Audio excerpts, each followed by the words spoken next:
Well, similarly here, we know what will happen if we take it to these people. Hundreds of thousands of people will die. And this is something that we can do, we can have an impact on. We can use our influence with countries like China and Russia to provide aid to Sudan to say, weigh in and force that president to open up the borders to bring food. And if not, hundreds of thousands of people will die until things change. And I think that, again, the impact of this Coney video, hopefully the impact of this recent demonstration for the Sudanese embassy will remind people that you can not only change what happens in Hopkinton, you can change what happens around the world. And you can care, and it's important to care not just about people who live halfway down the block. It's important sometimes to care about what happens to people halfway around the world. There's nothing wrong with that. We are human beings, so when people are being slaughtered and killed, you know, as civilized people, we have an obligation not to be silent. And when we raise our voices, incredible things can happen. And so I'm proud that I got arrested. I'm proud that I raised my voice on this issue. I'm proud of the fact that so many of you are raising your voices on the issue of the invisible children and the terrible impact of Joseph Kony and the Lord's Resistance Army. And I believe that you know, that if you can keep that up, that things will change for the better. Let me just close with this. You know, I think politics is an honorable profession. And I think something, I remind people of that all the time, because if you read the paper, you don't always get that impression. But it is. People who serve in government are engaged in public service. There are many ways to serve. You can run for office, you know, or you can vote, or you can raise your voices in protest. Because this country, by the way, was born out of dissent and out of protest. It's a very American thing to do. But it's important that you understand that if you don't speak up, if you are silent, if you don't care about what happens here locally or statewide or nationally or around the world, nothing will happen, nothing will change. There's an old saying that all that needs to happen for evil to triumph is for good people to do nothing. And I would encourage you to do something. You know, whatever you believe in, get out there and fight for it. And if you do that, I can guarantee that you'll change not only this community, but you can change the world. Thank you very much for having me.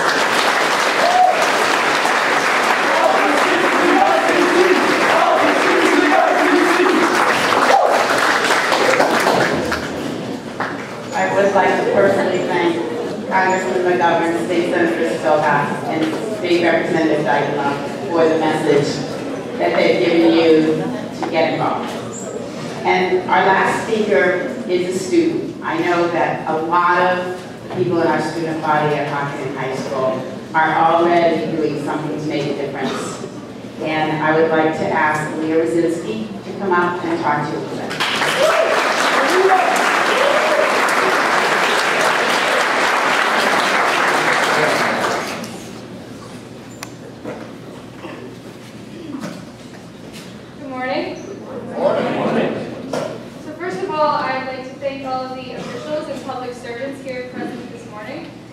For sharing your time and your experiences with us. Also, I'd like to thank Mrs. Clark for giving me this opportunity to speak on behalf of my peers and myself on the topic of service. Now, I know that everyone here serves, because there are so many ways to serve. There's always an opportunity to serve, to give, to help someone in need. Yet, sadly, that need is perpetually present throughout our local and international community. This can be very discouraging. I find that the more I volunteer or give of my time or money, the more I feel I should be doing for these causes, and the less time I feel I should be spending on other activities and responsibilities. However, when I examine service and its effect on me as a person, and as a member of these communities, I have found that service is most important because it teaches people to work together. Most often than not, those who are in need want to do something to help themselves. They have their dignity, just like everyone else, and this should be respected. That is why I find the most fulfilling service opportunities to be those where I get to work directly with the people people, I am committed to help, learning about them as people, as representatives of their cultures, and as members of our community. So I was going to give a few words about her, but I can't do that. So we have a couple of her current former students who really were very excited about speaking on her behalf. And I'd like to call up Max Mbaka, a senior, and Tyler McHughes.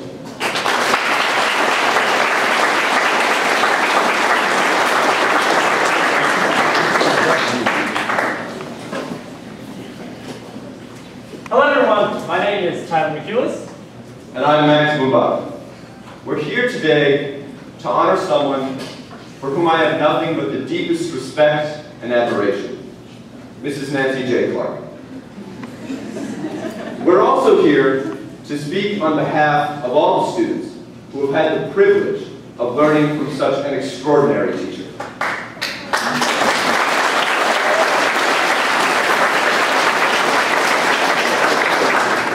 Although she will be retiring this year, Mrs. Clark's legacy will remain in the hearts and minds of every student who has passed through her door.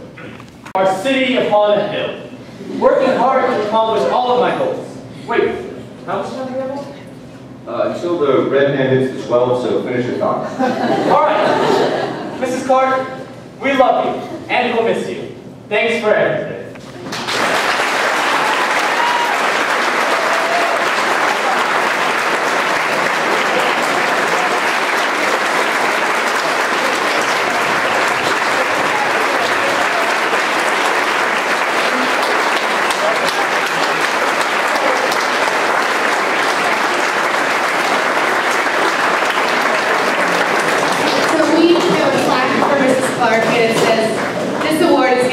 Nancy Clark in honor of 20 years of distinguished service to the students of Hopkinton High School. And there's a quote, which I think her students will understand. It says, "Mrs. Clark, you are the Colonel Shaw to our 54th of Massachusetts."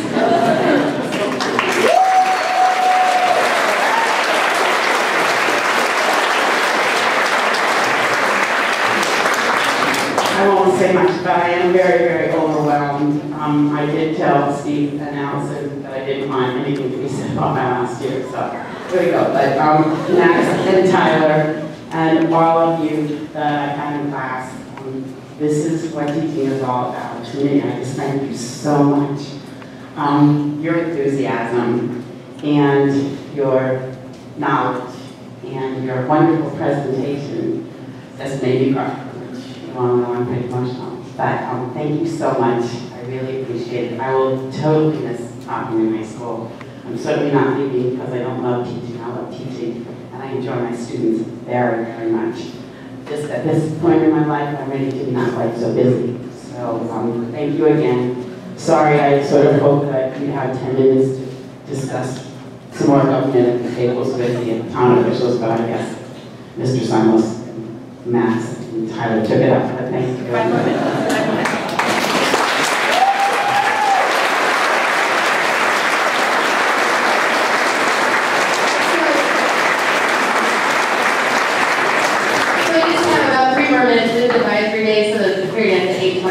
So thank you all so much for coming today, particularly to all of our guests. We're so grateful to have you here. So finish up your conversations and we'll leave at 8:25. Thank you. So it's been a pleasure to come to my second student government breakfast this morning here at Hopkinton High School. It is a terrific event they've had now done for almost 20 years. And it's a great opportunity for students to get a chance to sit down with all various elected and appointed committee members and members of the state government and also the federal government as well, and really just talk to folks one-on-one about the issues that matter to them and how people operate in state government. So I think it's just a wonderful chance for folks to actually see people in real life who typically they only see on TV, and to talk about things they care about and learn how people do things, and also I think to get a good spirit of government service and why it matters. And I think that's the key thing that comes out of here repeatedly is the fact that there's many ways people can contribute to making this country a better place. There's many ways to do public service, ranging from voting to all the way up to high elected office. And students should take the opportunity to pursue them because this is going to be their country someday, and they really want to help shape it the way they think it should be. So it's been a pleasure. I want to say another congratulations to Mrs. Clark, who's been just a phenomenal influence on the school and who's going to be deeply missed. And I want to thank you all for doing this, and I look forward to many more years of this to come. This has been a terrific experience, a terrific event with the Hopkinton High School students for Student Government Day. It's been a terrific turnout, and the questions at the table of the students were wonderful, very spot on and very thoughtful questions. Civic engagement and participation is such an important thing. Our democracy depends upon participation. I've explained to the students how so many of the bills and issues that I have worked on, the genesis was from meeting with people, listening to people, hearing about their thoughts, their concerns. Those issues are critical for me to advocate in the State House to make better laws, or to sometimes even the origination of laws comes from listening to people. There's so much that happens. It's been a wonderful experience to help people, to work with them. I've invited the students to come to the State House. There were a few of them that have been there to explain this is a living museum. It's a great experience for them to see the history of Massachusetts and our development as a state, as well as an open invitation to them when they are in college to come to intern at the State House to learn firsthand what participation means and how much they can be involved. I got involved when I was in middle school and high school. I loved it. I wasn't involved for during college. Once when I came to the Metro West, I started joining committees and getting more involved, and you realize how one voice can make a difference. United, they can really make a difference. So once again, I think it's wonderful. The students at Hopkinton, every year I am just so impressed by all that they do, all their knowledge, how well not only behaved, but how educated they are. Hopkinton does a great job. Our future is in good hands.